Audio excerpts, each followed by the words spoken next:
প্রিয় দর্শক, আসসালামু আলাইকুম। তো দর্শক, যাকে দেখতে পাচ্ছেন তার নাম হচ্ছে জান্নাত। জান্নাতের বাবা মা কেউ নেই, জান্নাত থাকে সৎ মায়ের ঘরে।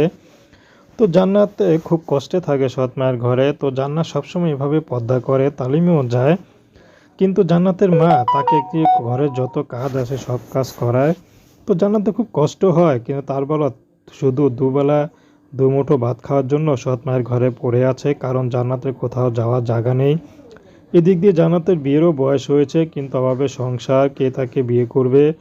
কারণ একজন বাপ মা হারা মেয়েকে তো কেউ আর বিয়ে করতে পারে না। অনাথ মেয়েকে কে বিয়ে করে? যারাই বিয়ে করতে আসে তারাই শুধু খোঁটা দেয় আর অনেক টাকা যৌতুক চায়। এই জন্য জান্নাত এখন ইউটিউবে দাঁড়িয়েছেন, যদি তার দুঃখ কষ্ট বুঝে কোনো মানুষ পাশে দাঁড়ায়, সে যদি বিবাহিত হয় তা জান্নাতের কোনো আপত্তি নেই।